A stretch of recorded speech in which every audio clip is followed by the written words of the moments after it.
Hello friends, আবারও স্বাগত জানাই আমার জিওগ্রাফি প্লেলিস্টের আরেকটি নতুন ভিডিওতে। আজকে আমরা একটা নতুন কনসেপ্ট বোঝার চেষ্টা করুন। এটা হলো তোমার জোয়ার। জোয়ার জিনিসটা কিটা, টাইড যে এই জিনিসটা কিটা। টাইড সাধারণত আমরা কোনটা বুঝি? সমুদ্র জল যখন তার সি লেভেল থেকে উপরের দিকে উঠতাছে, নামতাছে, এটিতে আমরা কই জোয়ার। এবার আজকের ভিডিওটা দেখলে আমরা এই কনসেপ্টটা ক্লিয়ার হইব যে এটা কেড়ে হইতাছে, সমুদ্র জল এভাবে উপরের দিকে উঠতাছে আবার নামতাছে কি। ঠিক আছে? এবার ঠিক আছে, আমরা যাই ভিডিওর ভিতরে কি আছে। এবার এই জিনিসটি বুঝতে হইলে এটা কিন্তু একটু কনসেপচুয়াল জিনিস, মনোযোগ দিয়ে বোঝার চেষ্টা করবা। আর কিটা লেখছি এটা বড় ইম্পর্টেন্ট না, ইম্পর্টেন্ট হলো তুমি কতটুকু কনসেপ্টটা বিল্ড করতে পারতেছো, এটা হলো মেইন আমরা মানে মোটিভস ভিডিও। ঠিক আছে, তাহলে শুরু করি। আমরা প্রথমে টাইট বুঝার আগে বুঝতে হইব যে আমরা ব্রহ্মাণ্ডের যে কোনো সেলেস্টিয়াল বডি হোক না গেলে এটির একটা পাওয়ার আছে যেটা তোমার গ্র্যাভিটেশনাল ফোর্স। এবার এই গ্র্যাভিটেশনাল ফোর্সটা থাকার ফলে কিটা হয়, একটা গ্রহকো আর একটা তোমার স্যাটেলাইট কো যেটাই কো, যেমন চাঁদ কো আর পৃথিবী কো বা সূর্য কো, যে তারার মধ্যে একটা পাওয়ার আছে, তারা একজন একজনের কেন্দ্রের দিকে আকর্ষণ করে, যেটা মধ্যাকর্ষণ শক্তি। এবার এই মধ্যাকর্ষণ শক্তি আমরা মেইন কারণ এই জোয়ার যে সৃষ্টি করে এটার ক্ষেত্রে। ঠিক আছে, এটা একটা কারণ আছে। আর একটা কারণ আছে তোমার সেন্ট্রিফুগাল ফোর্স। এবার সেন্ট্রিফুগাল ফোর্সটা যদিও একটা সায়েন্সের একটা বিরাট একটা টপিক একটা আছে, বিরাট, তবুও জাস্ট হালকাভাবে আমি একটু কইয়া দেবো কিরকম, জাস্ট কনসেপ্টটা বিল্ড হয়ে দেবে আমি আশা করি। ঠিক আছে, তাহলে যাই এবার জিনিসটা কি একটা ইমেজ দেখাই। ইমেজটা দেখলে আই হোপ কিছুটা ক্লিয়ার হইব। এই ইমেজটা দেখতেছো, আমি আবার কিতা কইছি, আমরা যে কোনো সেলেস্টিয়াল বডি আছে তারা কিন্তু তার মানে সঙ্গের যে কোনো একটা গ্রহকো বা এটা উপগ্রহকো যেটাই কো, এটার একটা তার কেন্দ্রের দিকে আকর্ষণ করানোর একটা পাওয়ার আছে, যেটা কই আমরা তোমার গ্র্যাভিটেশনাল ফোর্স। আমরা পৃথিবীরও কিন্তু সেম আছে, যেটা যেমন আমরা একটা পাথরের টুকরো লই বা কিছু লই এসে যদি উপরে আকাশের দিকে ঢিল মারে কিতা হয়, এটা তো নিচের দিকে আবার পড়তেছে। এর মানে কি বোঝা যাচ্ছে যে আমরা পৃথিবীরও এই গ্র্যাভিটেশনাল ফোর্সটা আছে, যে যে কোনো জিনিসকে তার কেন্দ্রের দিকে আকর্ষণ করানোর পাওয়ারটা আছে। তাইলে তোমরা যদি এই ইমেজটা দেখো, আশা করি অনেকটা জিনিস ক্লিয়ার হইব। আমি এখন কিতা কইছি, আমি কইছি যে আমরা ব্রহ্মাণ্ডে যে কোনো সেলেস্টিয়াল বডি হোক না কেন, সবটিরই একটা পাওয়ার আছে যেটা তোমার গ্র্যাভিটেশনাল ফোর্স। এবার এই গ্র্যাভিটেশনাল ফোর্স থাকার কারণে একটা বস্তু আরেকটা বস্তুকে তার কেন্দ্রের দিকে আকর্ষণ করে। বুঝা গেছে?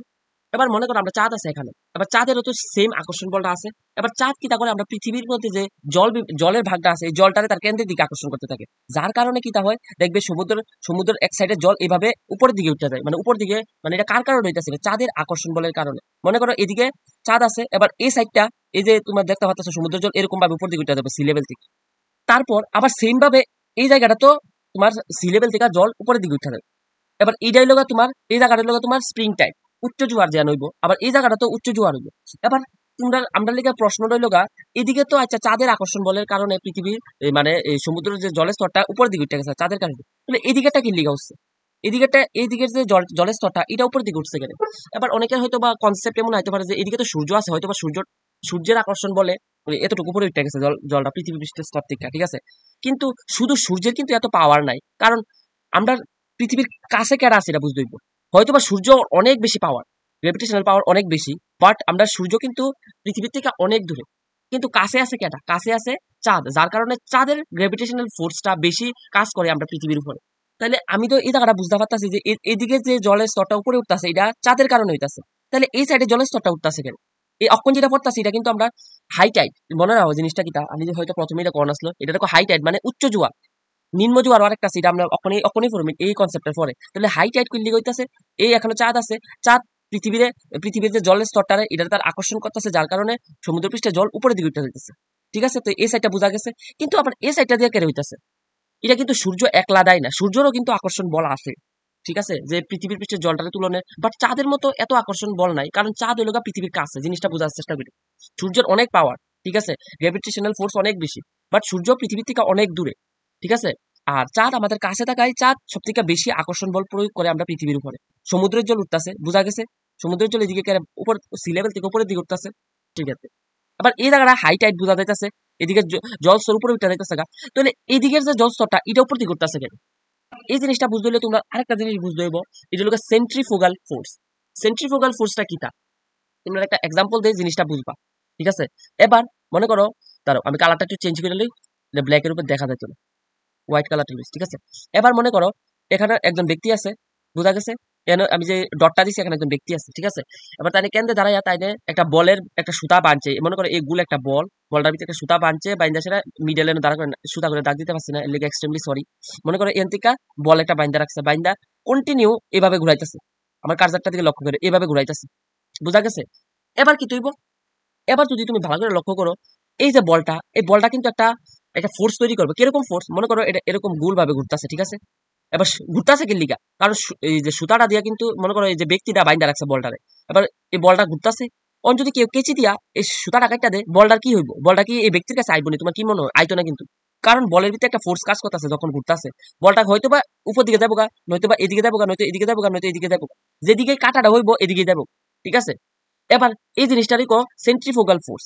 তো আমি কিতা কইছি? আমি কইলাম যে আমরা সেন্টারে একজন ব্যক্তি আছে, তাইনে সুতা দিয়ে একটা বল বাইন্ধা রাখছে, বলটারে ঘুরাইতেছে, কিন্তু বলটা কিন্তু একটা ফোর্স প্রয়োগ করতেছে যাতে এটা বাইরের দিকে জাগা, এদিকে জাগা, এদিকে জাগা, বাট যাইতে পারতেছে না কারণ সুতা দিয়ে এটা বাইন্ধা রাখছে। এটারে ভিতরের দিকেও একটা ফোর্স মানে কাজ করতেছে যাতে এটা বাইরের দিকে না যায়, ঠিক আছে? তো এই যে বাইরের দিকে যাওয়ার যে ফোর্সটা, এটারই সেন্ট্রিফিউগাল ফোর্স। এবার এই সেন্ট্রিফিউগাল ফোর্সটার কারণে আমরা এদিকে যে জলটা উপরের দিকে উঠে, কারণ আমরা তো পড়ছি যে আমরা পৃথিবীতে এটা ওয়েস্টের থেকে ইস্টের দিকে কন্টিনিউ ঘুরতেছে, তো সেম ভাবে তো এরকম ঘুরতেছে মনে। এবার ঘুরনের কারণে কি হইতাছে, এক সাইড দিয়ে তো জলটা ওই সেন্ট্রিফিউগাল ফোর্সটার কারণে এদিকে উপর দিকে ঘুরতেছে, আরেকটা লোক তোমার এক সাইডে আছে চাঁদ, চাঁদ এদিক দিয়ে আকর্ষণ দিতেছে, তোমার গ্র্যাভিটেশনাল ফোর্স প্রয়োগ করতেছে, যার কারণে এদিকে জলটা উঠে যেতেছে। বুঝা গেছে? আমি একদম সিম্পল ওয়েতে বোঝানোর চেষ্টা করতেছি, খুবই হাইলি কনসেপচুয়াল জিনিস, এটা বুঝতে একটু কঠিন। এবার এটা তো বোঝা গেছে হাইটাইট জিনিসটা কিটা। এবার মনে করো আমরা চাঁদ যদি এদিকে থাকে তখনও কিন্তু হাইটাইট সৃষ্টি হইব, আবার চাঁদ যদি এদিকে জায়গা, এদিকে গেলে কিন্তু আমি কইছি না যে, আমি কিন্তু এই কথা একবার কইছি না যে সূর্যের গ্র্যাভিটেশনাল পাওয়ার নাই, আমি কিন্তু কইছি সব থেকে বেশি গ্র্যাভিটেশনাল পাওয়ার আমরা সূর্যেরই আছে, বাট আমরা পৃথিবীর ভিতরে গ্র্যাভিটেশনাল ফোর্স প্রয়োগ করতে পারতেছে চাঁদই বেশি, কারণ চাঁদ যেহেতু পৃথিবীর কাছে আছে। এবার ভাইবা দেখো, চাঁদ সূর্য দুজনে মিল্লা গ্র্যাভিটেশনাল ফোর্স করতেছে, প্রয়োগ করতেছে, যার কারণে এই সময়ও উচ্চ উচ্চ টাইড দেখা যায়, মানে তোমার কি উচ্চ জোয়ার দেখা যায়। তাহলে বোঝা গেছে এদিকেও উচ্চ জোয়ার হয়, এদিকেও উচ্চ জোয়ার হয়, এটার একটা স্প্রিং টাইড। বোঝা গেছে? যদিও কমপ্লিকেটেড জিনিস আসলো, তবুও তোমরা যদি বারবার দেখো ভিডিওটা, আবার অবশ্যই বুঝা দেবে। আমি আমি মনে করতেছি আর অক্ষরটা যদি বুঝা দাও, নেক্সট মানে নিম্ন জোয়ার জিনিসটা কি তা এটা বুঝা দেবে, ঠিক আছে? এবার নিম্ন জোয়ার কোন সময় হয়? এটার নিপ টাইড মানে লো টাইড। এবার পজিশনটা দাও, পজিশন দেখলে বুঝা দেবে। এখানেও আছে পৃথিবী, সূর্য, চাঁদ। এবার ভাবো, এবার জিনিসটা দেখো, চাঁদের কন্টিনিউ ফোর্স প্রয়োগ করতেছে উপরের দিকে যাও না নিকা। এবার সেম ভাবে দেখো এদিক দিয়ে আবার সূর্য বাড়াইয়া তোমার গ্র্যাভিটেশনাল ফোর্স প্রয়োগ করতেছে, যার কারণে জোয়ারের যে পাওয়ারটা এটা কমে আসে, যেটা আমরা কই নিপ টাইড মানে তোমার কি লো টাইড, নিম্ন জোয়ার। বুঝা গেছে?